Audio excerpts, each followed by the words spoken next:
नमस्कार नमस्कार साथियों। हम्म। अ, स्वागत है आप सबका। और आज हमारे मंच पर उपस्थित हैं दयानंद पांडे जी, सुप्रसिद्ध उपन्यासकार और पत्रकार।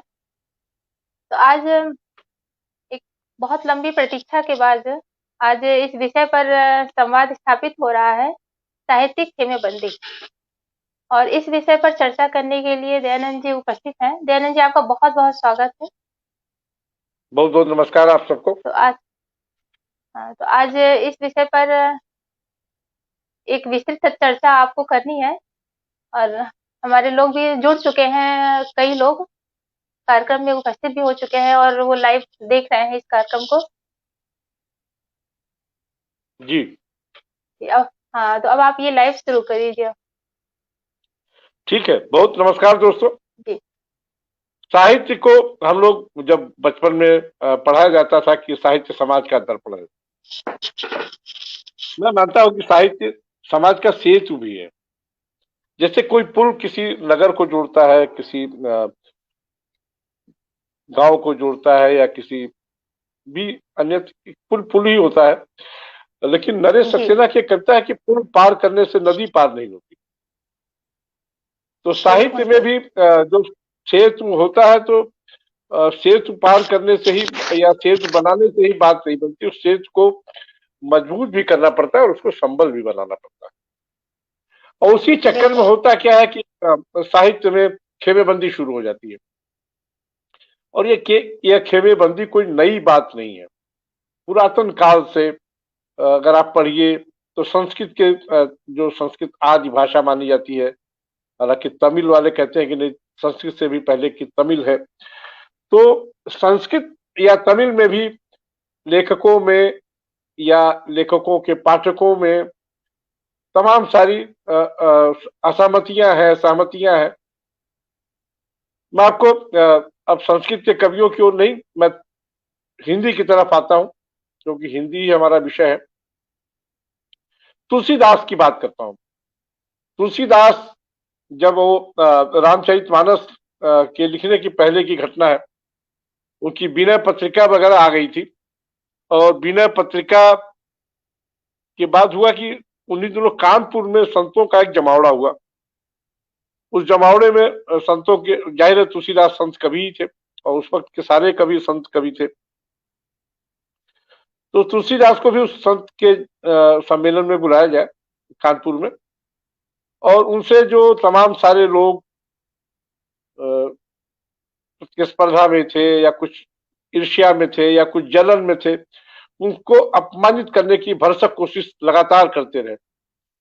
लेकिन शास्त्रार्थ में या तमाम और संवाद में तो नहीं कर पाए। लेकिन जब भोजन का समय आया तो तुलसीदास को उन्होंने अपमानित करने का एक नया कुचक्र रचा।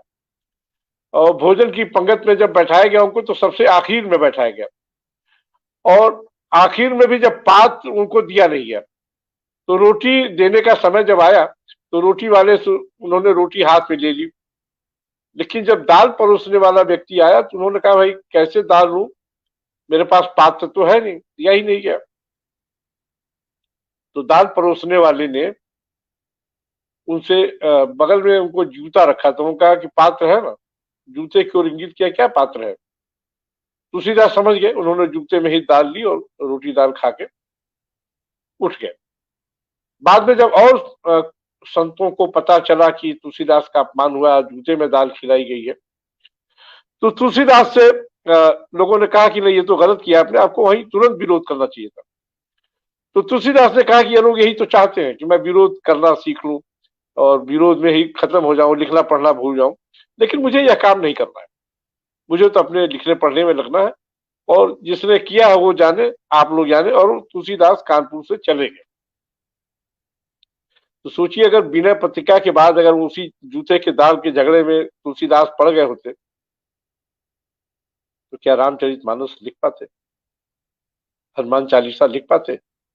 बिल्कुल नहीं लिख पाते। क्योंकि विवाद में आदमी की भावनाएं ही नहीं, आदमी की ऊर्जा भी खत्म होती है।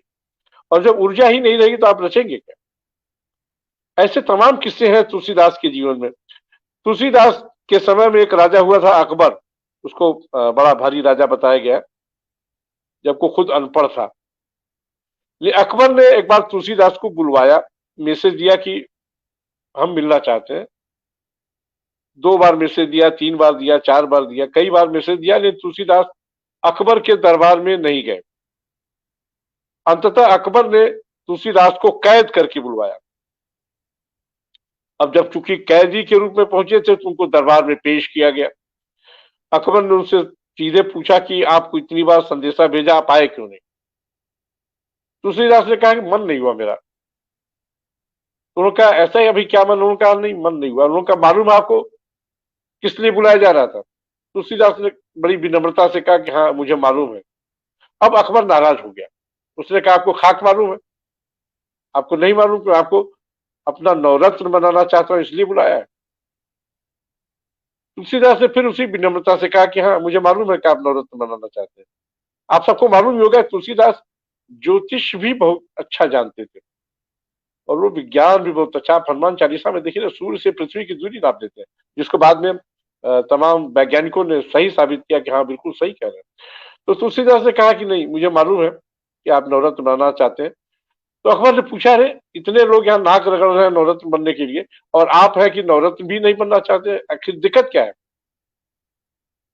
अकबर ने बड़ी विनम्रता से कहा कि बताइए, जिसने नारायण की मनसबदारी कर ली हो वो किसी नर की मनसबदारी कर सकता है क्या?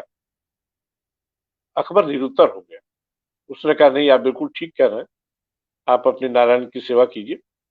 और उसने कहा कि अब आप जा सकते हैं, कोई दिक्कत नहीं है। और यह तब की बात है और कि तुलसीदास भिक्षा मांग के अपना जीवन यापन करते थे। और लेकिन तुलसीदास ने अकबर से जो कहा था, वो कहा था हम चाकर रघुवीर के, पटो लिखो दरबार, अब तुलसी का होंगे नर के मनसबदार। आज के किसी कवि में ये हिम्मत है कहने की क्या? अब तुलसी का होंगे नर के मनसबदार। लेकिन तुलसी उस वक्त कह रहा हूं कि दाना दाना भिक्षा, उस वक्त भरपूर भिक्षा भी नहीं मिलती, दाना दाना लोग भिक्षा देते थे, घरों घर से वो दाना दाना भिक्षा बटोरते थे, तब जाके कहीं भोजन कर पाते थे। और ऐसे में उन्होंने नवरत्न का पद ठुकरा दिया और चले गए। और अगर नवरत्न भी बन गए होते तो दरबारी बन के रह जाते, बीरबल की तरह लतीफा बन के रह जाते, टूटरमल की तरह, तानसेन की तरह दरबारी बन के रह जाते। वो फिर जन के जनता के कवि नहीं बन पाते, वो राम के कवि, राम की गाथा लिखने वाले कवि नहीं बने। वो तो अकबर की गाथा लिखने लगते ना, फिर इतने लोकप्रिय कहाँ होते हो, और राम हमारे मन में कहाँ समाते, कैसे समाते?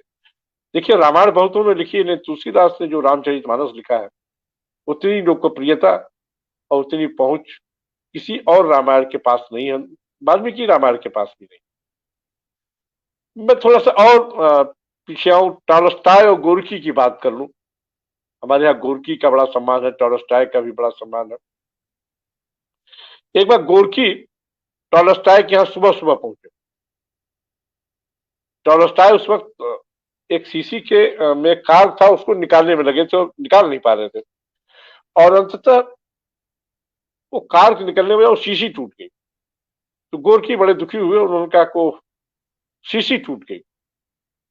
टॉलस्टॉय इतने नाराज हुए गोर्की से, उन्होंने कहा तुम भाग जाओ, तुम्हें शीशी का टूटना दिख रहा है और मेरा टूटना नहीं दिख रहा है। उन्होंने कहा भाग जाओ, तुमको मैं चाय भी नहीं पिलाऊंगा। सोचिए, गोर्की कहा जाता है कि मजदूरों के लेखक थे और टॉलस्टॉय तो खुद बहुत बड़े जमींदार थे। आप सबको मालूम ही होगा कि गांधी के जीवन पर टॉलस्टॉय का बहुत बड़ा प्रभाव है। टॉलस्टॉय से ही उनकी जो किताब है हिंद स्वराज गांधी की, वो टॉलस्टॉय से ही प्रेरित कर होकर लिखा उन्होंने। इतने नहीं, गांधी ने जो आश्रम तमाम बनाए जगह जगह, साबरमती आश्रम, ये आश्रम आश्रम, वो सब टॉलस्टॉय के उनकी देन थी, टॉलस्टॉय की फिलॉसफी। गांधी 2 लेखकों से बहुत ज्यादा प्रभावित है, एक टॉलस्टॉय है और दूसरे टैगोर है, रविन्द्रनाथ टैगोर। उनसे बहुत प्रभावित हो और उनको जीवन में हमेशा उतारते भी रहते हैं। बहरहाल हम लोग बात क्या नाम है, लेखकों और कवियों की कर रहे हैं। तुलसी के भी पहले कवि हुए कबीर। कबीर जितना सेकुलर, उतना बड़ा सेकुलर कवि मैंने या लेखक दूसरा नहीं पाया। सच कहूं तो कबीरवाद कोई सेकुलर हुआ भी नहीं, सब के सब पोंगापंथी है और सेकुलरिज्म के नाम पे धब्बा है, दाग है। लेकिन सेकुलर के क्या नाम, कबीर के समय ही अमीर खुसरो भी एक कवि थे, बहुत बड़े कवि वो भी हैं और हमारे जनजीवन को बहुत प्रभावित करते हैं। तो अमीर खुसरो और कबीर दोनों ही समकालीन है। अमीर खुसरो चूंकि राजा से ही थे, राजाओं के यहाँ रहते थे, उनको कभी कोई तकलीफ नहीं। कबीर हमेशा एक तो समाज और सत्ता और तमाम विडंबनाओं पे हमेशा चोट करते रहते थे। तो कबीर को हमेशा जेल, मार खाना, अपमानित होना, ये हर बार हुआ। अच्छा, कबीर को एक जगह रुक के नहीं रखते, वो पानी जैसे बहता रहता वैसे बहता, कहते हैं ना, कहावत ही है कि रमता जोगी बहता पानी। तो कबीर वही बहता पानी थे और रमता जोगी थे और जगह जगह घूमते रहते थे। तो कबीर के जीवन में बहुत सारी चीजें आई। लेकिन कबीर का एक प्रसंग मैं सुनाना चाहता हूँ। कबीर का विवाह हुआ और जो पहली रात कही जाती है सुहाग रात, जब पत्नी से मिले, उन्होंने बहुत भावुक होकर पत्नी से पूछा कि ये बताओ तुम किसी को चाहती तो नहीं हो? तो पत्नी ने कहा नहीं नहीं, मैं किसी को नहीं चाहती, बस आपसे विवाह हो गया, आप ही को चाहती। तो कबीर ने लेकिन बहुत मनोहार किया। तो पत्नी ने कहा कि नहीं, हमारे पड़ोस में मायके में एक लड़का रहता है बल्कि, उससे मुझे प्रेम है। तो कहा ये तो बहुत गलत हुआ, तुमको अपने घर वालों को बताना चाहिए सर। उन्होंने कहा हमारी हिम्मत नहीं हुई। तो कहा चलो तुम्हें मैं अभी छोड़ आता हूँ उस लड़के के पास। तो पत्नी ने कहा नहीं देखिए, अभी आपकी माँ नाराज हो जाएगी। तो कहा नहीं, मैं माँ को समझा लूंगा, माँ नहीं नाराज होगी, लेकिन चलो मैं तुम्हें तुम्हारे प्रेमी के पास पहुंचा देता हूँ। तो उसने कहा बारिश बहुत हो रही है बाहर और हम लोग सुबह चलेंगे। उन्होंने कहा बारिश वारिश की कीमत करो, सुबह अगर चलोगी तो फिर होगा कि तो रात बिता के आइए, फिर तो कोई बात नहीं हुई। बारिश में हम लोग कुछ उपाय कर लेंगे और पहुंचेंगे वहां। पत्नी ने कहा कि अगर मान लो उस लड़के ने हमें इनकार कर दिया स्वीकार करने से, तो कबीर ने कहा इनकार कर दे, क्या बात है, दिक्कत क्या है, तब तो हम ही हम तो हाँ हमेशा है, वो इनकार कर देगा तो मैं तुम्हें फिर वापस लाऊंगा। तो पत्नी बोली अरे, इतना प्रेम तो मुझे वो लड़का भी नहीं करता जितना तुम मुझसे प्रेम करते हो। तो सोचिए, साहित्य ये होता है, साहित्य प्रेम करना सिखाता है, साहित्य तोड़ना नहीं जोड़ना सिखाता है। इसीलिए मैंने शुरू में ही कहा कि साहित्य सेतु है, समाज का, परिवार का, व्यक्ति का, हर किसी का सेतु है। अब देखिए ना, दुनिया में कहीं कोई साहित्य लिखा जाए, हर कोई उससे परिचित हो जाता है, उससे उसके दुख में साझेदार हो जाता है, उसके सुख का भागीदार हो जाता है। एक बार जापान में सर्वे किया गया तो पूछा गया लोगों से कि आपका सबसे प्रिय लेखक कौन है? तो उन्होंने बताया कि शेक्सपियर है। तो युवा कि शेक्सपियर क्यों है? तो बताया लोगों की क्योंकि शेक्सपियर जापान के बारे में बहुत अच्छा जानता है और बहुत बढ़िया लिखता है जापान के बारे में। सोचिए, शेक्सपियर इंग्लैंड का लेखक और वो जापानी कह रहा है कि नहीं साहब बहुत अच्छा लिखता है और जापान के बारे में बहुत अच्छा जानता है। इसलिए कि शेक्सपियर सिर्फ इंग्लैंड के बारे में नहीं, पूरी दुनिया, क्योंकि हमारी भावनाएं, हमारी संवेदनाएं तो पूरी दुनिया में एक ही है ना। आप गाना कोई सुनिए, साहित्य कोई पढ़िए, लेकिन जो भीतर आपकी आत्मा होती है ना, उससे तृप्त होती है, तब आपको अच्छा लगता है। अब किसी, मैं माइकल जैक्सन की बात करूं, मुझे अंग्रेजी बहुत अच्छी नहीं आती, लेकिन माइकल जैक्सन का गाना मुझे बहुत अच्छा लगता है, क्योंकि उसमें वो लय होती है ना, तो उस लय में हम बच जाते हैं। कई बार होता है कि चीजें तय नहीं हो पाती और संगीत आपको तय कर देता है, संगीत आपको निराशा से आशा में ला देता है। वो कहते हैं ना, आस निराश भई मन की। तो निराश मन को भी जोड़ देता है संगीत, इसलिए आपको अच्छा लगता है, चाहे किसी भाषा में हो। अब लता मंगेशकर है, दुनिया भर में सुनी जाती है और हिंदुस्तान में, मैंने जिस भी कोने में गया हूं हिंदुस्तान में, तो लता मंगेशकर को लोग सुनते हैं और हिंदी सभी लोग जानते हैं। अब मैं थोड़ा सा इधर की तरफ, पुरानी बातें, टॉलस्टॉय, गोरकी, तुलसी कबीर को छोड़ता हूँ। बहुत सारी किस्से हैं, बहुत सारी गाथाएं हैं, वेद व्यास को लेके, वाल्मीकि को लेके, तुलसी को लेके, कबीर को लेके, सूर को लेके, मीरा को लेके। लेकिन उसकी अगर उन गाथाओं में जाऊंगा तो बहुत समय बीत जाएगा, फिर आज की बात नहीं हो पाएगी। हिंदी साहित्य में एक बहुत बड़े आलोचक हुए हैं डॉक्टर नागेंद्र। दिल्ली यूनिवर्सिटी में वो पढ़ाते थे और हिंदी विभाग के अध्यक्ष थे। क्या था कि रामविलास शर्मा आगरा के कॉलेज में, छोटे कॉलेज में पढ़ाते थे, अंग्रेजी के अध्यापक थे, लेकिन वो हिंदी में लिखते थे, अंग्रेजी में भी लिखते थे, लेकिन हिंदी में ज्यादा उनका। निराला की साहित्य साधना जैसा मतलब अमर ग्रंथ 3 के खंडों में उन्होंने लिखा और निराला को एस्टेब्लिश किया। उन रामविलास शर्मा से नागेंद्र, रामविलास शर्मा भी आलोचक थे और डॉक्टर नागेंद्र भी आलोचक थे। तो कभी किसी बात पर अच्छा, चूंकि रामविलास शर्मा आगरा के एक छोटे से कॉलेज में पढ़ाते थे, तो किसी बात पर नागेंद्र ने अपना अहंकार दिखाया, डॉक्टर नागेंद्र ने, और कहा कि अब ऐसा है कि अब तुमको दिल्ली यूनिवर्सिटी में तो मैं कभी घुसने नहीं दूंगा। किसी बात तो नाराज हो गए बहुत, तो तुम मैं हो गई, लोग क्या दिल्ली यूनिवर्सिटी में कभी तुम्हें मैं घुसने ही नहीं दूंगा। और लेकिन कुछ समय बाद हुआ कि डॉक्टर नागेंद्र के एक शिष्य ने आके उनको बताया कि भाई रामविलास जी तो दिल्ली यूनिवर्सिटी में आ रहे हैं। उन्होंने कहा क्या बात करो, हमने तो किसी कार्यक्रम में उनको बुलाया नहीं है। उनका नहीं, इतिहास विभाग ने उनको बुला लिया। आप लोग जानते ही हैं कि डॉक्टर रामविलास शर्मा ने जितना कुछ लिखा है, साहित्य आलोचना, यहाँ तक इतिहास पर, पुरातत्व, तमाम सारी चीजें लिखी उन्होंने। इतना लिखा है कि मेरे जैसे व्यक्ति को एक पूरा जीवन चाहिए उनको पढ़ने के लिए। तो चूंकि इतिहास पर भी उनकी किताबें थी, तो इतिहास विभाग ने उनको बुला लिया था। डॉक्टर नागेंद्र ने कहा चलो, अब इतिहास विभाग ने बुला लिया तो क्या कर सकते हैं, आने दो। लेकिन जिस दिन रामविलास शर्मा का कार्यक्रम था इतिहास विभाग में, डॉक्टर नागेंद्र गेट पर उनके आने से पहले ही जाके खड़े हो गए। और न सिर्फ खड़े हो गए, रामविलास शर्मा आए तो उनसे ऐसा धधा के वो गले मिले जैसे उन दोनों के बीच कुछ घटा ही नहीं था कभी। और रामविलास शर्मा भी उसी तरह डॉक्टर नागेंद्र से मिले, और डॉक्टर नागेंद्र तब तक उस कार्यक्रम में उपस्थित रहे जब तक रामविलास शर्मा विदा नहीं हो गए। और रामविलास शर्मा को सियाफ करके ही वो घर लौटे। और दोनों ने अपनी ऐसी आत्मीयता दिखाई कि वो बात जो दिल्ली यूनिवर्सिटी में तुम्हें घुसने नहीं दूंगा, ये बात खत्म हो चुकी थी। किसी ने जाना भी नहीं कि ऐसी कोई बात इन दोनों के बीच हुई हो। तो लेखक का न, लेखक आलोचक जो भी हो, वो समाज और साहित्य का एक सेतु का काम करता है। और वही सेतु अगर टूट जाता है तो दिक्कत हो जाती है। लेकिन अब देखिए, इलाहाबाद से आप लोग हैं, इलाहाबाद में एक त्रिवेणी कही जाती है ना, कि वहां दो त्रिवेणी बहती थी। एक तो गंगा यमुना सरस्वती की, और एक महादेवी पंत और निराला की। लोग जानते हैं कि महादेवी पंत और निराला ये दोनों बहुत अच्छे मित्र थे, सचमुच बहुत अच्छे मित्र थे। इन दोनों के बीच, इन तीनों के बीच बहुत बड़ा विवाद भी था। महादेवी ने पंत के खिलाफ भी लिखा और निराला के खिलाफ भी लिखा है।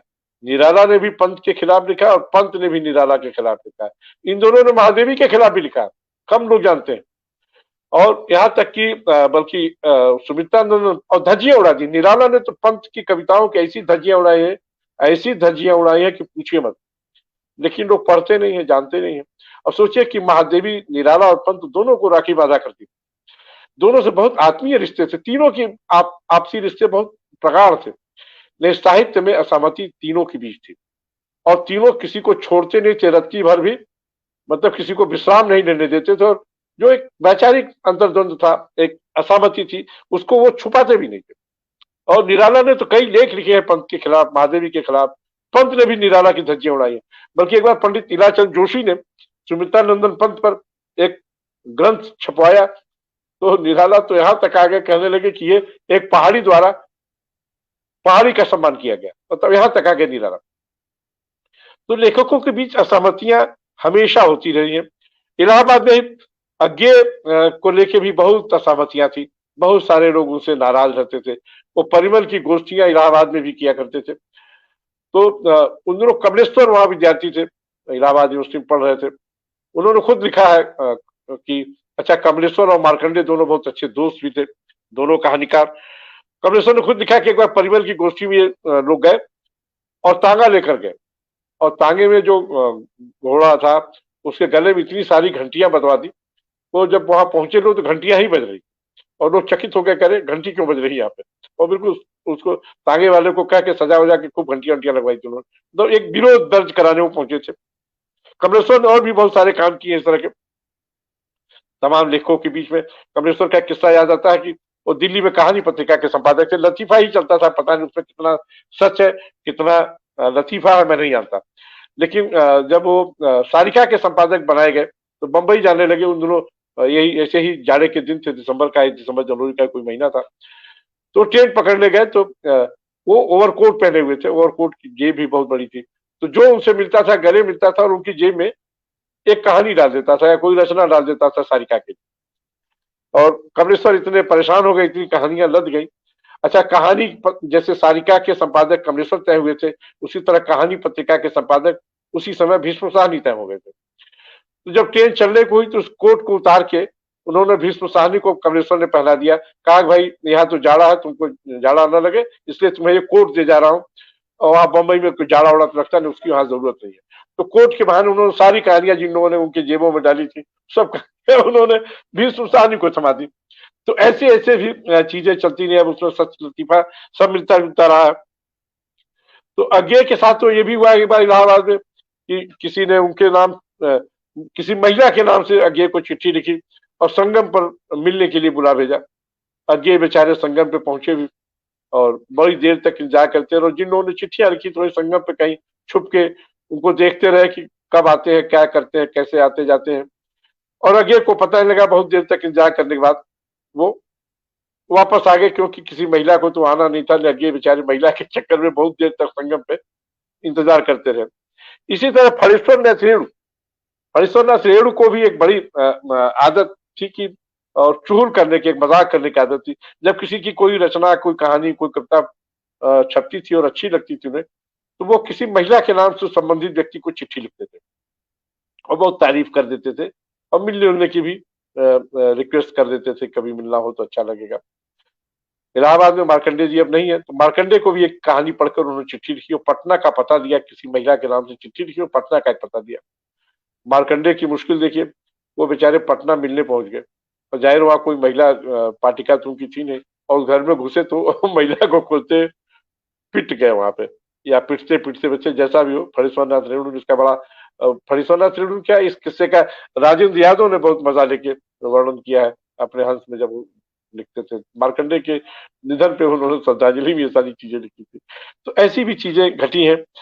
अज्ञे के साथ और भी समस्याएं थी कि अज्ञे को लोग इतना चिढ़ते थे इनकी प्रतिभा से, उनकी विद्वता से। यहाँ तक कि अशोक वाजपेयी ने इधर जल्दी ही लिखा है कि अज्ञे के खिलाफ उन्होंने अगर एक लेख न लिखा होता तो अज्ञे से मेरे संबंध न बिगड़े होते। और अज्ञे सचमुच अंतरराष्ट्रीय स्तर के लेखक है, अब लोगों को न रहने पर स्वीकार करते हैं। अज्ञे बहुत बड़े लेखक है। अज्ञे है, हजारी प्रसाद द्विवेदी है, ये लोग बहुत बड़े लेखक है जिनको कम्युनिस्टों ने अपने अहंकार में, इन दोनों लेखकों को, हजारी प्रसाद द्विवेदी जैसे लेखकों को, अज्ञे जैसे लेखकों को एक तरह अपमानित किया और खारिज किया। लेकिन क्या किसी के खारिज करने से, किसी के अपमानित करने से कोई लेखक खारिज होता है? नहीं होता है। अज्ञे अभी भी अंतरराष्ट्रीय स्तर के लेखक है, उनको दुनिया भर में पढ़ा जाता है। उनकी शेखर एक जीवनी का डंका आज भी बजता है, नदी के द्वीप का डंका आज भी बजता है, उनकी कविताएं आज भी लोग सुनते हैं, पढ़ते हैं। तो अज्ञे है, लेकिन उनको नीचा दिखाने वाले लोग कहाँ है? भूल गए लोग। प्रेमचंद के साथ भी इस तरह की दिक्कतें हुई थी। प्रेमचंद के समय में एक आलोचक थे अवध उपाध्याय, वो कहते थे प्रेमचंद चोर लेखक है। अब मैं अवध उपाध्याय को जानता हूं, का लिखा पढ़ा है, जब जानता हूं, लेकिन जनता में या पाठक में या लेखकों में ही अवध उपाध्याय को कितने लोग जानते हैं? प्रेमचंद को तो सब लोग जानते हैं, अवध उपाध्याय को लोग भूल गए, क्योंकि अवध उपाध्याय की आलोचना में दम नहीं था, क्योंकि उनकी आलोचना सतही थी, चलताऊ थी, और एक सनसनी पैदा करने उन्होंने प्रेमचंद को चोर डिक्लेयर कर दिया। रंगभूमि को बताया कि फला उपन्यास से, किसी अंग्रेजी उपन्यास का नाम लिया कि फला से प्रेरित है, फला उपन्यास फला से प्रेरित है, और कहीं वो सिर्फ आरोप ही लगा के रखे, साबित नहीं कर पाए। अच्छा, प्रेमचंद के साथ क्या है कि उनको गढ़ने में भी देखिए एक आचार्य महावीर प्रसाद द्विवेदी का और आचार्य रामचंद्र शुक्ल का बहुत बड़ा योगदान है। उन दोनों, महावीर प्रसाद द्विवेदी सरस्वती पत्रिका निकालते थे, उसके संपादक थे वो, निकालते नहीं थे, निकालने वाले और लोग थे, महावीर प्रसाद द्विवेदी संपादक थे। सोचिए, प्रेमचंद की कहानी है पंच परमेश्वर, उन्होंने सरस्वती में भेजा छपने के लिए और शीर्षक दिया था पंचों के भगवान। संपादक सरस्वती के जो थे महावीर प्रसाद द्विवेदी ने उस कहानी को न सिर्फ रिराइट किया, उनके कहानी के शीर्षक को भी बदल दिया। अब सोचिए, पंचों के भगवान में और पंच परमेश्वर में कितनी दूरी है। पंचों के भगवान आपको कैच नहीं होती, लेकिन पंच परमेश्वर तुरंत खट से आपके मन में आ जाती है। और देखिए, आज भी बहुत मशहूर कहानी है। इसी तरह ईदगाह वगैरह तमाम कहानियों, रामचंद्र शुक्ल ने उनको प्रतिष्ठित किया हिंदी आलोचना में और कहा कि नहीं, प्रेमचंद बड़े लेखक। रामचंद्र शुक्ल ने तुलसी को भी और प्रेमचंद को भी, दोनों को प्रतिष्ठित किया। और गजब, मतलब ये था। इलाहाबाद में उपेंद्र नाथ सस्क थे। उपेंद्र नाथ सस्क ने लेखकों के बीच जो राजनीति की है और जो जोड़ तोड़ किया है, उनका कोई सानी नहीं है। वो लेखकों के बीच भी और उनके दाम्पत्य के बीच भी तोड़ फोड़ बहुत करते रहे। उसके लिए हमेशा उनको याद किया जाता है। दूसरा सिंह एक लेखक हुए, उनको लोग बड़ा उपन्यासकार और आलोचक भी मानते हैं और इलाहाबाद यूनिवर्सिटी में पढ़ाते भी थे। लेकिन कई ऐसी घटनाएं जो उनके बड़प्पन को तार तार करती। कई बार होता है वैचारिक असहमति या लेखकीय असहमति आपको तुच्छ बना देती है। दूसरा सिंह के साथ ये हुआ और बार बार हुआ। एक बार पंडित विद्यानिवास मिश्र, उनकी विद्वता से कौन नहीं परिचित है, उनको कुछ लोग विद्या विनाश मिश्र भी कहते थे। तो क्या वो विद्या विनाश थे? बिल्कुल नहीं, वो विद्या निवास ही थे। और उनके जो उनकी जो टीकाएं हैं, उनके जो तमाम सारी मतलब लेख है, वो सब आज भी पढ़े जाते हैं। प्रभु हम चंदन तुम पानी, अरे हम पानी तुम चंदन हम पानी, या ठाकुर जी भीग रहे हैं। इस तरह की चीजें लिखना आसान होता है क्या?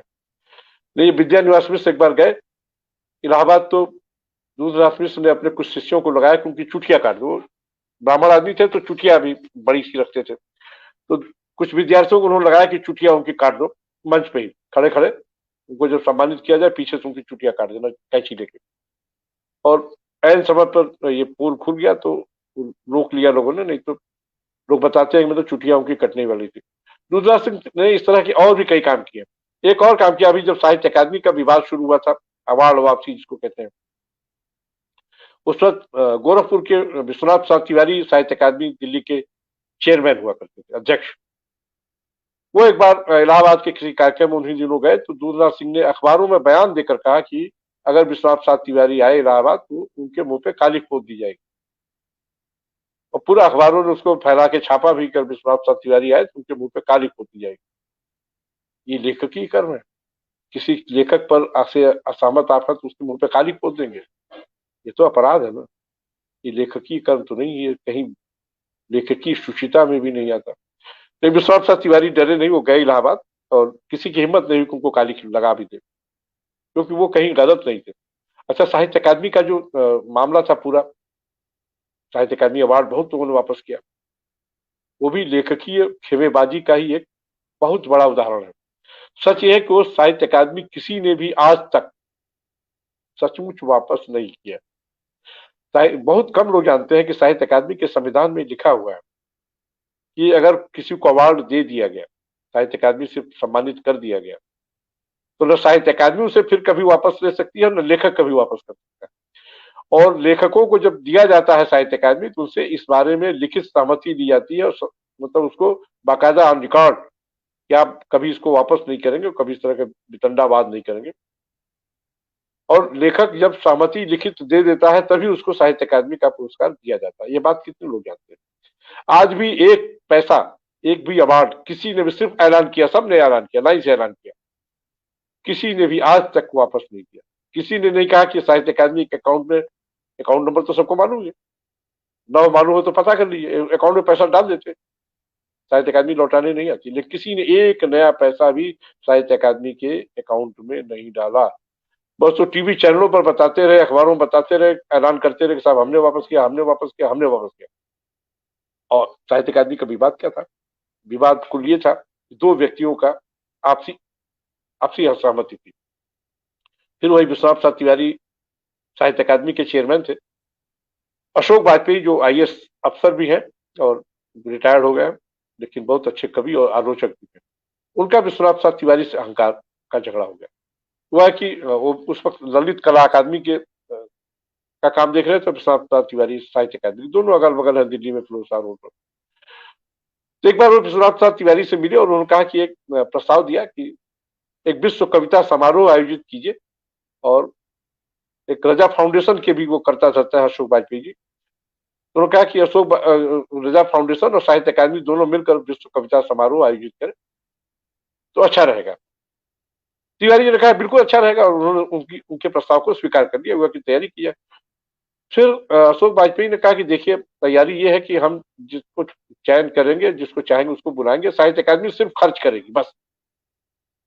तिवारी ने कहा ये तो संभव नहीं है भाई, कि सारा आयोजन आप करें, आप अपनी पसंद से लोग बुलाएं, बाकी लोगों का, दुनिया भर से कवियों को आना था और जाहिर है लाखों करोड़ों का खर्चा था। तो कहा ये संभव नहीं, उसमें साहित्य अकादमी में लोग भी होशियार लोग बैठे हैं और वो भी तय करेंगे, मिलजुल कर तय कर लेते हैं कि कौन आएगा और किसको कब कैसे बुलाया जाएगा, किस भाषा का, किस देश से, अशोक वाजपेयी असहमत होकर बोले नहीं नहीं आपको कुछ मालूम नहीं, और मैंने तय किया तो मैं ही आयोजित करूंगा, और साहित्य अकादमी को सिर्फ खर्च उठाना होगा, बस इतनी की साझेदारी रहेगी। तिवारी जी ने उनसे विनय पूर्वक मना कर दिया कि नहीं, ये नहीं हो पाएगा, और तिवारी जी ने चुपचाप फिर विश्व कविता समारोह सचमुच साहित्य अकादमी में आयोजित कर दिया। दुनिया भर से तमाम कवि आए और विश्व कविता समारोह संपन्न हो गया। अशोक वाजपेयी इस पर नाराज हो गए, विश्वनाथ प्रसाद तिवारी को मतलब इस बात को दिल पर ले लिया उन्होंने। अब उनको लगता था कि कैसे विश्वनाथ प्रसाद तिवारी को अपमानित किया जाए। उसी बीच क्या हुआ कि गाजियाबाद में गाय का गोश्त रखने के चक्कर में अखलाक की हत्या हो गई। अब सोचिए, गाजियाबाद में अखलाक की हत्या हुई, तो उत्तर प्रदेश की कानून व्यवस्था का मसला था। अशोक वाजपेयी ने तुरंत उसको मोदी सरकार से उसको जोड़ा। अच्छा, मोदी सरकार का साहित्य अकादमी से आज भी कुछ लेना देना नहीं था, न है, न तब था, न है, और किसी भी सरकार का। पंडित नेहरू ने साहित्य अकादमी की जब स्थापना करवाई थी, तो तभी तय हो गया था कि राजनीति इसमें नहीं आएगी, न राजनीतिक हस्तक्षेप होगा, और आज तक होता नहीं है। आज भी साहित्य अकादमी के किसी भी कार्यक्रम में कोई राजनीतिज्ञ नहीं आता, न उसमें पुरस्कार की जूरी में कोई होता है, न कोई पुरस्कार देने आता है। वो सब साहित्य अकादमी टोटली लेखकीय मतलब संस्था है। लेखक ही उसमें अध्यक्ष, उपाध्यक्ष, मंत्री चुनते, या जो भी पदाधिकारी हो चुनते हैं, संयोजक चुनते हैं। और सरकार का काम एक पैसे का हस्तक्षेप नहीं, सिवाय बजट देना। सरकार जो भी 25-50 करोड़ का जो बजट होता है वो साहित्य अकादमी को आवंटित कर देती है, और साहित्य अकादमी उसको खर्च अपने ढंग से करती है। उसमें कहीं कोई किसी राजनीति का, किसी सरकार का हस्तक्षेप नहीं होता। अगर हस्तक्षेप होता तो देखिए ना, पिछले साल ही कांग्रेस के बहुत बड़े नेता है शशि थरूर, बहुत अच्छे लेखक भी है, केरल के मलयाली लेखक है, उनको साहित्य अकादमी दिया गया। अगर राजनीतिक हस्तक्षेप होता तो भाजपा वाले किसी कांग्रेसी नेता को क्यों देने देते साहित्य अकादमी? क्योंकि वहां राजनीतिक हस्तक्षेप है ही नहीं, एक पैसे का नहीं है। लेकिन अशोक वाजपेयी ने उसको जोड़ दिया राजनीति से, और ये उनको लगा कि अब उसमें विश्वनाथ प्रसाद तिवारी अपना के इस्तीफा दे देंगे और उनका बदला पूरा हो जाएगा। जबकि विश्वनाथ प्रसाद तिवारी भाजपाई भी नहीं है, वो तो गांधीवादी हो, कांग्रेसी भी नहीं, वो तो गांधीवादी है, खद्दर का कुत्ता। तो मैंने उनको जब से देखा है पिछले 40-45 सालों से, विद्यार्थी जीवन से, उनको हमेशा खद्दर पहनते देखा, और गांधीवादी विचारों के ही व्यक्ति हैं, गांधी में अटूट निष्ठा रखते हैं। उन्होंने लाल बहादुर शास्त्री जैसे लोगों के साथ काम किया है, उनको एक राजनीतिक अनुभव भी अच्छा था, और गोरखपुर यूनिवर्सिटी में वो अध्यापन भी लंबे समय तक उन्होंने किया, वहाँ के आचार्य भी रहे, विभागाध्यक्ष भी रहे, और वो समझ गया अशोक वाजपेयी को लगता था कि गोरखपुर से आया व्यक्ति ये हमारी बात कैसे टाल सकता है। उन्होंने विश्वनाथ प्रसाद तिवारी को अपमानित करने के लिए ये कुचक्र रचा और खेमेबंदी की। और खेमेबंदी में पहला काम उन्होंने किया कि उदय प्रकाश हिंदी के कहानीकार है, उनको उन्होंने आउट ऑफ वे जाके साहित्य अकादमी दिया था अशोक वाजपेयी ने। हुआ था कि जब उदय प्रकाश को जब साहित्य अकादमी दिया गया, तो साहित्य अकादमी में साहित्य अकादमी देने की एक प्रक्रिया होती है। उसमें पहले आधार पत्र तैयार किया जाता है, तमाम सारे लोगों से संस्तुतियां मांगी जाती है, तमाम सारे और विचार विमर्श होते हैं, और फिर 3 लोगों की एक जूरी बनती है, और उन 3 में से अगर 2 लोग भी किसी एक लेखक को कह देते हैं तो उसको दे दिया जाता है। तीनों कभी कभी हो जाते हैं, कभी 2 लेखक एक साथ हो जाते हैं, कभी एक लेखक अकेला पड़ जाता है, कभी तीनों बहुमत से दे देते हैं। तो उस बार भी हुआ कि उदय प्रकाश को उन्होंने पहले से प्लानिंग कर दी थी कि इनको साहित्य अकादमी इस साल दिया जाना है। उदय प्रकाश की एक कहानी है, लंबी कहानी है, मोहनदास, हंस में 2 किस्तों में छपी थी, लेकिन चूंकि एक कहानी पर साहित्य अकादमी नहीं दे सकते, तो उन्होंने उसको बड़े भांड में छपवा कर उसको 80-80 पेज का उपन्यास छपवा दिया। उपन्यास कहके, हंस में छपी थी कहानी कहके, बाद में किताब छपी उपन्यास कहके। अब आधार पत्र में भी नहीं था उस मोहनदास का जिक्र। तो जब जूरी में उस वक्त 3 सदस्य थे, अशोक वाजपेयी, चित्रा मुदगल और मैनेजर पांडे। और जब बातचीत हुई तो आधार पत्र को अशोक वाजपेयी ने किनारे कर दिया, उनका इनमें से किसी पर विचार नहीं हो सकता, और उन्होंने तुरंत उदय प्रकाश का नाम प्रस्तावित कर दिया, और चित्रा मुदगल ने उदय प्रकाश के नाम पर सहमति दी थी। मैनेजर पांडे ने विरोध किया नहीं, चूंकि 2 लोगों का बहुमत एक साथ था, इसलिए मैनेजर पांडे की बात अनसुनी हुई। उन्होंने बताया मैनेजर पांडे ने, नहीं, इसको नहीं दिया जा सकता, क्योंकि ऐसे ऐसे है ये, और ये कुचक्र है। लेकिन मैनेजर पांडे की किसी ने नहीं सुनी, और चित्रा मुदगल और अशोक वाजपेयी ने मिलकर उनको साहित्य अकादमी दी। तो चूंकि अशोक वाजपेयी, अच्छा, उदय प्रकाश की बहुत दिनों से, बरसों से तमन्ना थी कि मुझे किसी तरह साहित्य अकादमी मिले, और कोई 10-15 साल से साहित्य अकादमी के लोग संघर्ष कर रहे हैं। अब अशोक वाजपेयी के साथ वो पहले भी काम कर चुके थे। जब अशोक वाजपेयी मध्य प्रदेश में IAS अफसर थे और वहां भारत भवन का काम देखते थे, एक पत्रिका भी निकालते थे, पूर्वाग्रह नाम से, वो मध्य प्रदेश सरकार की पत्रिका थी, तो उसमें भी उदय प्रकाश उनके सहयोगी थे पूर्वाग्रह पत्रिका में। तो तब से उनका संबंध चला आ रहा था। बीच में उनकी कुछ खटपट भी हुई, लेकिन बाद में दोनों में फिर जुड़ाव हो गया और उन्होंने आउट ऑफ वे जाके उदय प्रकाश को साहित्य अकादमी दे दिया। अब जब अखलाक वाला मसला आया तो उन्होंने अशोक वाजपेयी ने खर्च उठाया, क्योंकि राजनीतिक और आपराधिक मामला था, उसका साहित्य से कुछ लेना देना नहीं था। तो उन्होंने पहला फोन उदय प्रकाश को किया कि तुम इस मसले को उठाओ और इसके आधार पर, अच्छा अशोक वाजपेयी को भी साहित्य अकादमी मिल चुकी है, कई बार जूरी में, वो भी जानते हैं कि साहित्य अकादमी वापस नहीं हो सकती, साहित्य अकादमी अवार्ड कभी वापस नहीं होता। उन्होंने उदय प्रकाश को उकसाया कि तुम इसको वापस करो, तुम हीरो बन जाओगे। उदय प्रकाश ने फोन रखते ही वहीं से ऐलान, अपने गांव में थे उस वक्त, मध्य प्रदेश के किसी गांव में, तो वहां से ही उन्होंने ऐलान कर दिया कि साहब मैं साहित्य अकादमी अखलाक की हत्या के विरोध में वापस कर रहा हूं। हो गया। अब उसके बाद मंगलेश के बाद धीरे धीरे और भी कई वामपंथी लेखक आए और सबने, अच्छा अशोक वाजपेयी खुद वामपंथी नहीं है, जब वो वामपंथियों की कमजोरी जानते तो जानते थे कि मोदी विरोध के नाम पर ये कहीं भी सर कटाने को तैयार हो जाएंगे और कहीं भी गिर पड़ेंगे। तो उन्होंने सबको धीरे धीरे मोटिवेट किया और अच्छी खासी संख्या उन्होंने इकट्ठा की और उसमें मनोहर राणा जैसे लोग भी आए जो एक टीवी चैनल में गए थे डिबेट में और वो अपना झोले में अवार्ड ले गए थे और वही कहा कि मैं ऐलान कर रहा हूँ। ऐसे बहुत सारी घटनाएं हुई और आज तक किसी भी ने एक भी, और वो इस तरह से चला दिया गया साहित्य अकादमी अवार्ड वापसी आजकल अवार्ड वापसी, आज भी उसकी मुहावरा बन गया। और आज भी किसी ने, विश्वनाथ प्रसाद तिवारी को सिर्फ नीचा दिखाने के लिए अशोक वाजपेयी ने ऐसा किया था और वो नीचा दिखा नहीं पाए। विश्वनाथ प्रसाद तिवारी ने अपना पूरा कार्यकाल पूरा किया और सम्मान सहित फिर विदा हुए। अशोक वाजपेयी की दाल वहां नहीं गली। तो लेखकीय खेमेबंदी का, अच्छा अगर आपको अखलाक की हत्या का विरोध करना है तब जरूर करना चाहिए, किसी भी हत्या का विरोध होना चाहिए, अखलाक की हो चाहे किसी की हो। तो यूपी सरकार का कानून व्यवस्था तो राज्य सरकार का विषय है। अखिलेश यादव दोनों मुख्यमंत्री थे, उनके खिलाफ मामला उठाना चाहिए था, लेकिन उत्तर प्रदेश सरकार से मिलने वाला यश भारती किसी ने वापस नहीं किया, भारत भारती किसी ने वापस नहीं किया, उत्तर प्रदेश हिंदी संस्थान से मिलने वाला किसी ने भी वापस नहीं किया। यहाँ तक कि हमारे बहुत आदरणीय लेखक है, मैं बड़ा मेरे पसंदीदा लेखक है काशीनाथ सिंह, उन्होंने भी वापस कर दिया, जबकि नामवर सिंह ने कहा नहीं मैं वापस नहीं कर सकता। तमाम लोगों ने मना किया कि नहीं हम वापस नहीं कर सकते, गलत हो रहा है। मतलब नामवर सिंह जो काशीनाथ सिंह के बड़े भाई, अब तो दिवंगत हो गए बेचारे, वो भी बहुत बड़े आलोचक है और बहुत प्रतिष्ठित आलोचक है, उनका दुनिया भर में बहुत सम्मान है। उन्होंने कह दिया नहीं मैं ये नहीं कर सकता क्योंकि ये गलत हो रहा है, और काशीनाथ सिंह ने वापस किया, उनके अनुज ने। ऐसे तमाम लोगों ने जो सिर्फ एक, और वहां आंदोलन में प्रदर्शन में किया, उन्होंने जुलूस उलूस में निकाले, सब लोग जानते थे कि ये गलत हो रहा है, लेकिन चूंकि लेखकीय खेमेबंदी थी तो करते तो क्या करते।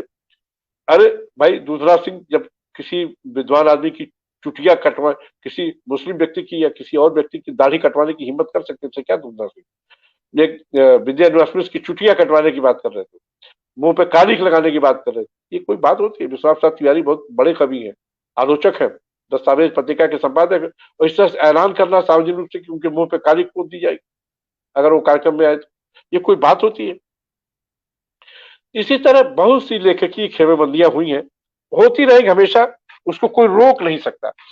कई बार अब देखिए ना, वामपंथी लेखक संगठन एक नहीं कई है। सबसे पहला संगठन है प्रगतिशील लेखक संघ, जनवादी लेखक संघ, ये क्या है? जनवाद, जन संस्कृति मंच, ये सब कम्युनिस्टों के ही कम्युनिस्ट विचारधारा से पोषित लेखकों के मंच है। एक मंच पर खुद क्यों नहीं रह सकते आप?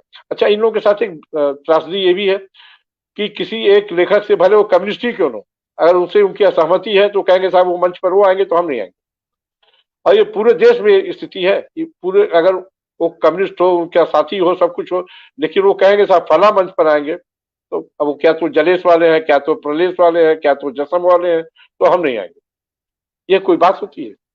अरे लेखक जब शीर्ष होता है, जो सोचिए कि देश का सबसे बड़ा मंदिर जो है संसद है, संसद में सभी पार्टियों सभी विचारों के लोग एक साथ बैठते हैं, उसमें कोई कहता है कि भाई भाजपा ही आएगा, कोई कम्युनिस्ट नहीं कहता कि हम नहीं बैठेंगे, कोई कांग्रेसी नहीं कहता कि साहब भाजपा आएगा तो हम नहीं उस लोकसभा में बैठेंगे, हम उस राज्यसभा में नहीं बैठेंगे, उस विधानसभा में नहीं बैठेंगे।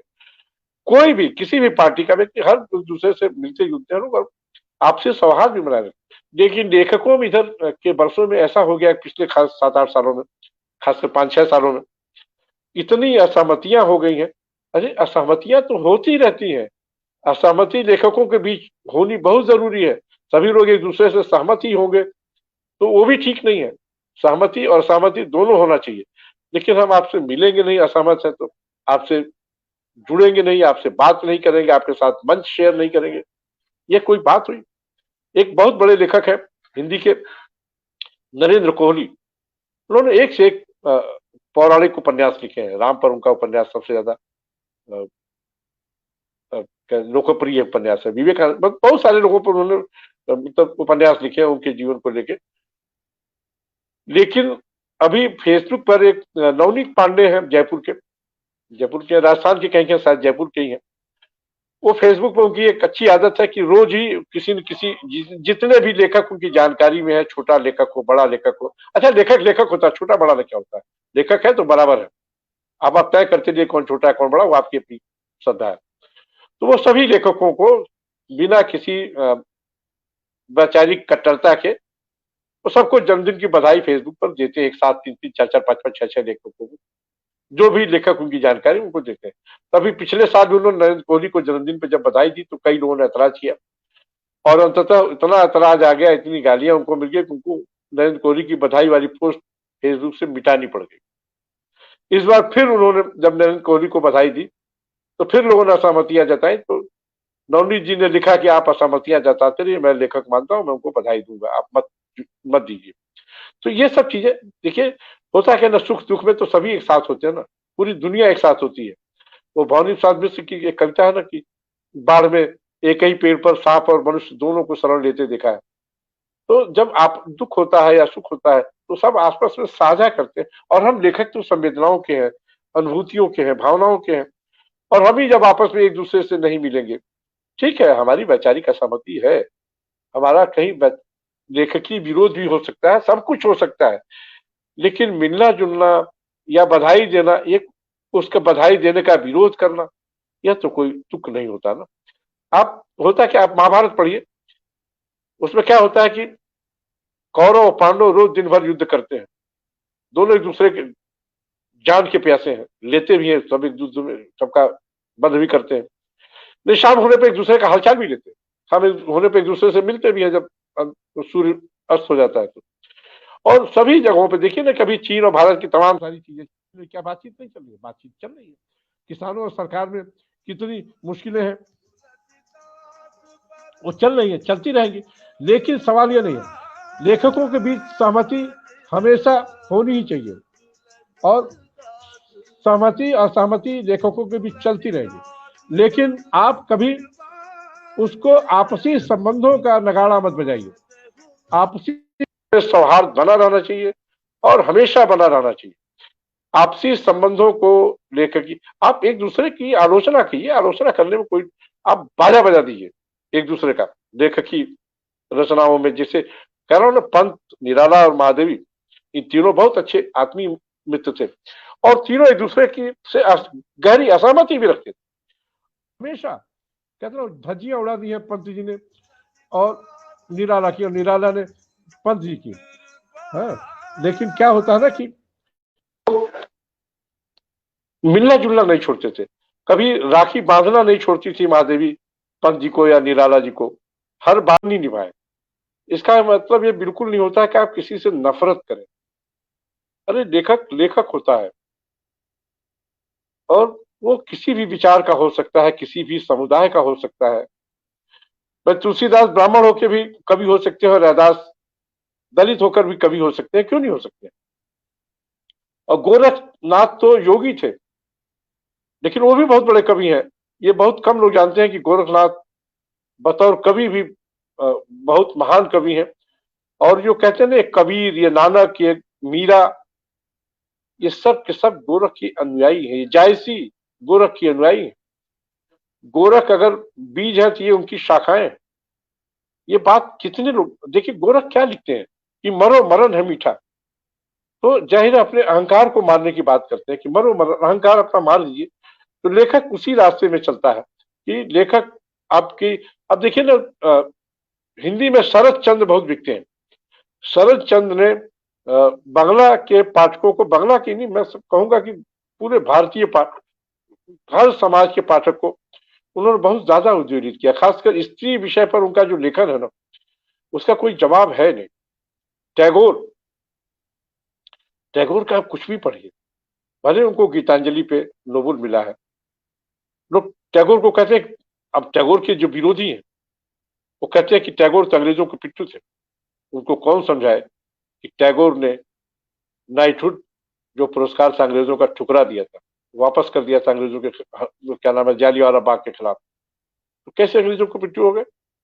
लेकिन आपको किसी का विरोध करना है तो किसी का पिट्ठू कह दीजिए, किसी को कुछ भी कह दीजिए, आप भाजपाई कह दीजिए, संघी कह दीजिए। अरे आप उसकी रचनाओं पर बात करिए ना, कि रचना क्या है।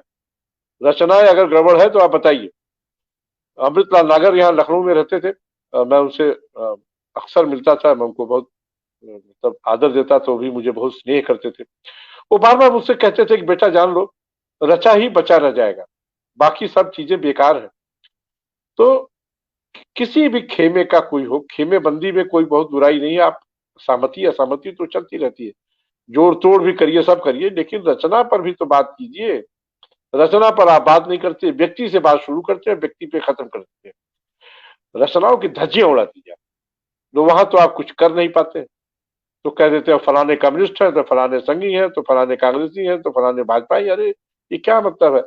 लेखक लेखक होता है, किसी विचार का नहीं होता। वैचारिक सहमति उसकी अपनी जगह है, वैचारिक स्थिति, लेकिन रचना पर बात होनी चाहिए ना।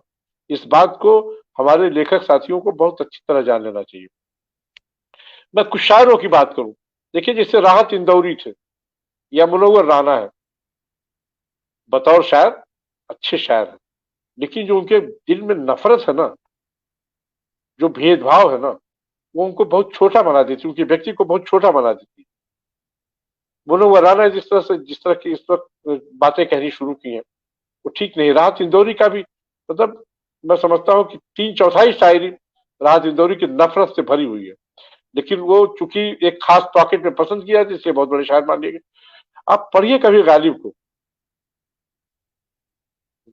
पढ़िए मीर को, वो लोग भी तो मुस्लिम समाज से आते हैं, लेकिन कहीं कुछ विवाद या कहीं नफरत उनकी शायरी में नहीं मिलती, कभी नहीं मिलती। खोज डालिए, आप दूसरी को पढ़िए, कबीर को पढ़िए, उनके यहाँ नफरत नहीं है। जो भी बड़ा शायर, आज मैं अभी वसीम बरेलवी का नाम ले रहा हूँ, वसीम बरेलवी की शायरी में कहीं नफरत नहीं।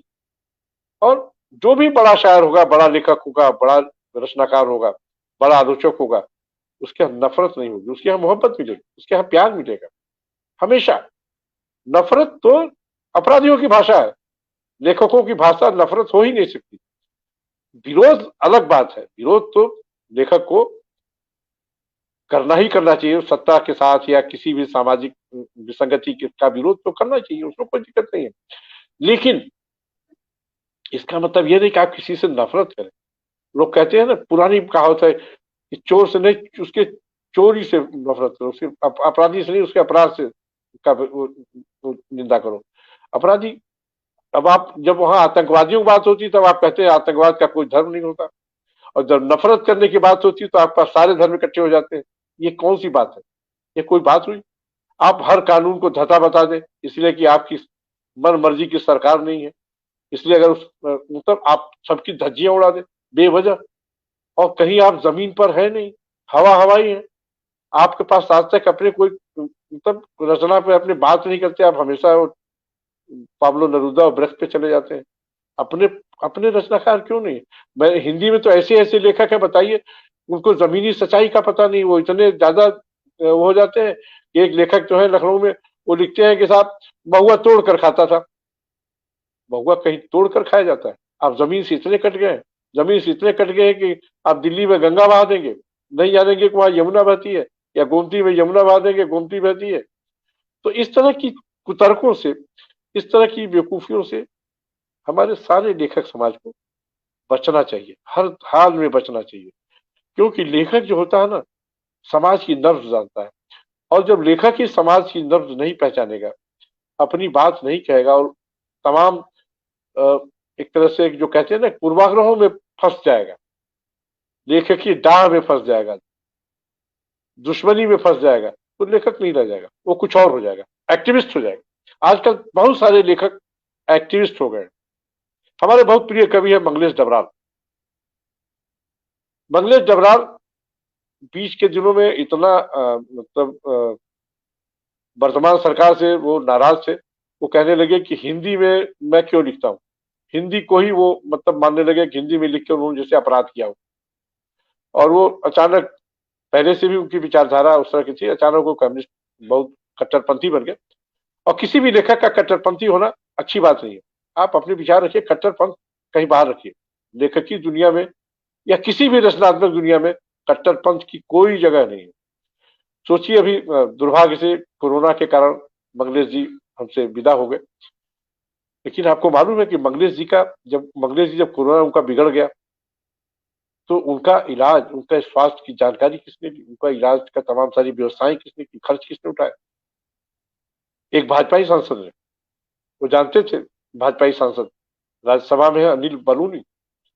उनको जब पता चला, और इसलिए उन्होंने भी मदद की कि वो पहाड़ के रहने वाले मंगलेश जी भी थे और अनिल बलूनी भी पहाड़ के ही रहने वाले, गढ़वाली थे दोनों। उनको उन्होंने पहाड़ी एकता के तहत मंगलेश जी के परिवार से संपर्क किया, उनको गाजियाबाद के किसी नर्सिंग होम में भर्ती कराया, और जब वहां बात नहीं बनी तो एम्स ले गए वो, और एम्स में भी पूरा इलाज और सारी व्यवस्था देखी उन्होंने।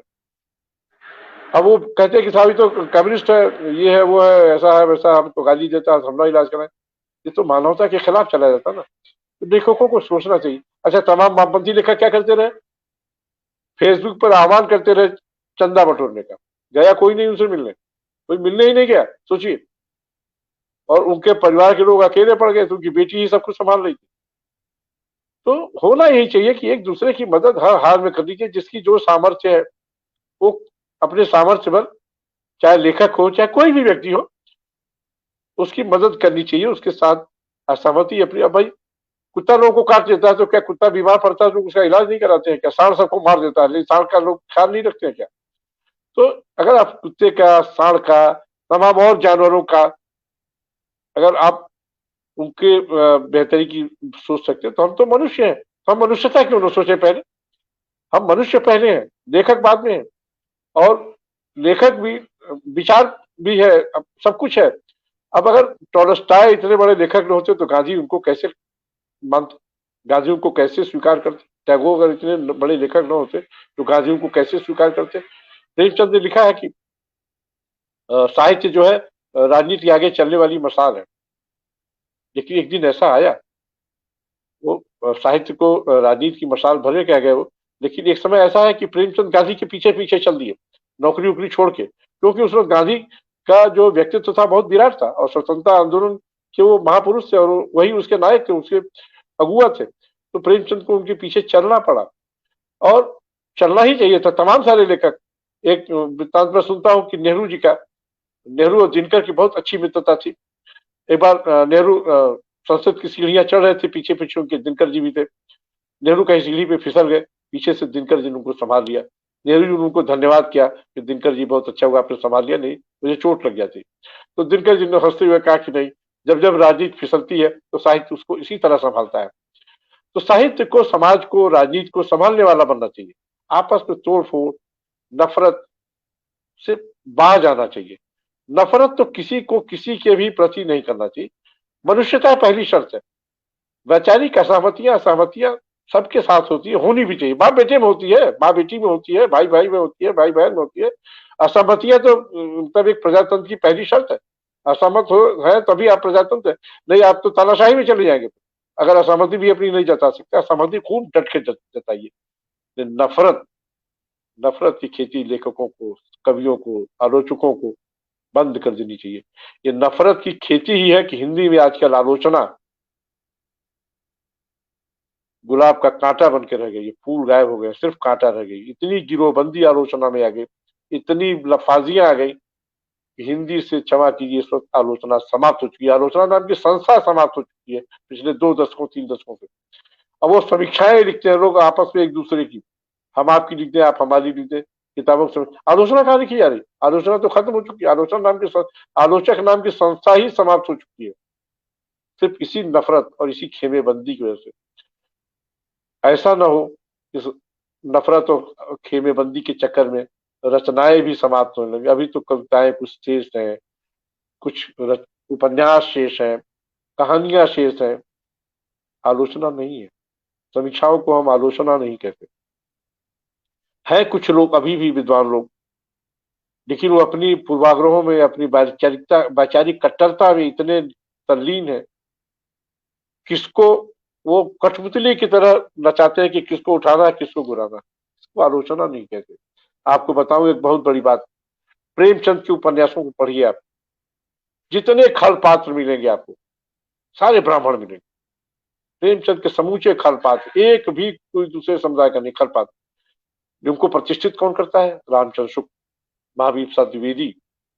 ये लोग कहते हैं कि साहब लेखक है ये, वो नहीं कहते तो ब्राह्मणों के खिलाफ लिखता, ऐसा नहीं कहते हो। तो प्रेमचंद को महान लेखक बताते हैं, क्योंकि उस तरह की चीजें थी समाज में। प्रेमचंद कभी पटवारियों के खिलाफ नहीं लिखते, क्योंकि वो कायस है कि प्रेमचंद का पूर्वाग्रह है। लेकिन आलोचक का तो होता है कि सबको संभाले, सबको सहेज ले।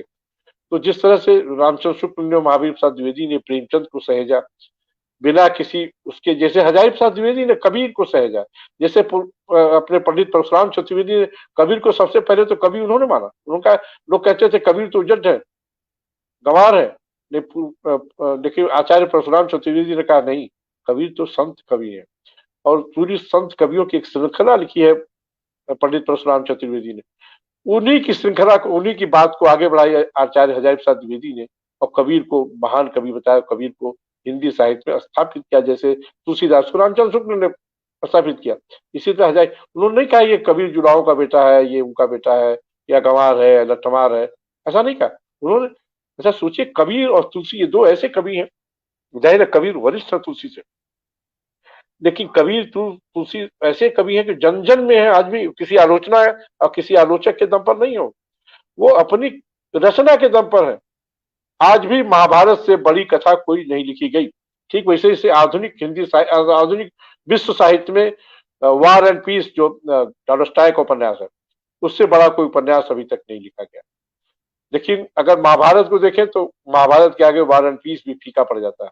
महाभारत से बड़ी कोई कथा अभी तक पूरे विश्व साहित्य में नहीं मिलती। जितने रोमांच, जितने मोड़, जितनी चीजें हैं और जितनी तलखियां हैं, जितनी सद्भावनाएं हैं महाभारत में या रामायण में, कहीं नहीं मिलती।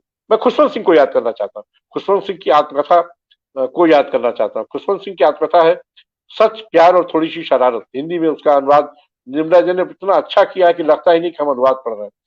खुशवंत सिंह की पहली किताब है सिख, और सिख धर्म से बहुत प्रभावित है, और सिख किताब को लेकर भी बहुत सारी उनके विवाद है, उन पर जाएंगे तो घंटों खर्च हो जाएंगे। लेकिन जो खुशवंत सिंह की आत्मकथा है, उनकी रचनाएं हैं, वो किसी खेमे की, जैसे ए ट्रेन टू पाकिस्तान दिखते हो, तो उसमें ऐसा नहीं कि मुसलमानों से नफरत नहीं सिखाते, वो पाकिस्तान की बदमाशियां बताते हैं, मुसलमानों से नफरत करना नहीं सिखाते। वो साहित्य कभी भी नफरत करना नहीं सिखाते। तो खुशवंत सिंह के जीवन में इतनी सारी घटनाएं हैं, उनकी आत्मकथा पढ़ के पता लगता है, इतना रोमांच है, इतने मोड़ है, इतनी सारी कथाएं हैं उनके जीवन में जो सबके जीवन में घट नहीं सकती। तो और उनको पढ़ के लगता है कि हम एक नया जीवन देख रहे हैं। और लेकिन जब बाद में उनका वो आत्मकथा जब खत्म होती है, जो आदमी सिख धर्म से शुरू होता है, धर्म से उसका आदमी का एक तरह से विद्रोह हो जाता है, धर्म से आस्था खत्म हो जाती है। एक समय अपनी पत्नी को बचाने के लिए, अपनी पत्नी के प्रेम को बचाने के लिए, उनकी पत्नी किसी और के चक्कर में पड़ जाती है, वो घंटों गुरुद्वारों में बैठे रहते हैं, निगम बोध घाट पे जाके बैठ जाते हैं। खुद दिखा उन्होंने कि मैं ये करता था, लेकिन एक आस्था थी।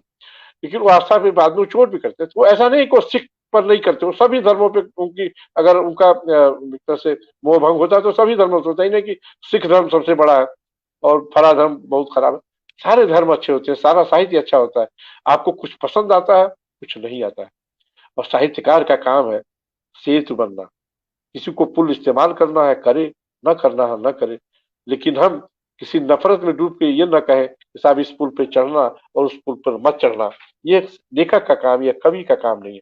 लेखक और कवि तो हमेशा सरोकारिक होता है, सामाजिक होता है, और हमेशा समाज को जोड़ने वाला होता है। अब देखिए ना, कुछ लोग कोरोना टीका लगाने का विरोध कर रहे हैं, तमाम सारे लोग तरह तरह की बातें कर रहे हैं। ये नहीं होना चाहिए। अगर हमारे, ये लेखकों की बहुत बड़ी जिम्मेदारी है कि समाज में जो हमारे इस वक्त इतनी नफरत भर गई है कि टीका भी नहीं लगवाएंगे, साहब टीका लगाएंगे तो मर्दानगी चली जाएगी, क्या तरीका है। पूरी दुनिया टीके के लिए पागल, और आप यहाँ कुछ खास पॉकेट के लोग और लेखक समाज चुप है, बोल नहीं रहा कि नहीं तुम लोग गलत कह रहे हो। इसलिए उनको मोदी सरकार का विरोध करना, करिए मोदी सरकार की धज्जियां उड़ा दीजिए, उसको अगले चुनाव उठा के फेंक दीजिए, लेकिन कोरोना का टीका तो लोगों को लगवाने दीजिए। ये लेखकों, कोई लेखक संगठन बढ़ के आगे नहीं आया कि साहब नहीं टीका तो हम मनुष्यता के लिए, इसको बढ़िए, इसको करिए, इसको लगवाइए। और राजनीति के पीछे पीछे चल रहे लोग, प्रेमचंद को भूल गए कि साहित्य राजनीति के आगे चलने वाली मशाल है। तो लेखक को पिछलगू नहीं। पिछले साल एक और अप्रिय घटना हुई। एक नेता है डी राजा, उन्होंने ऐन हिंदी दिवस पर कह दिया कि हिंदी हिंदुओं की भाषा है।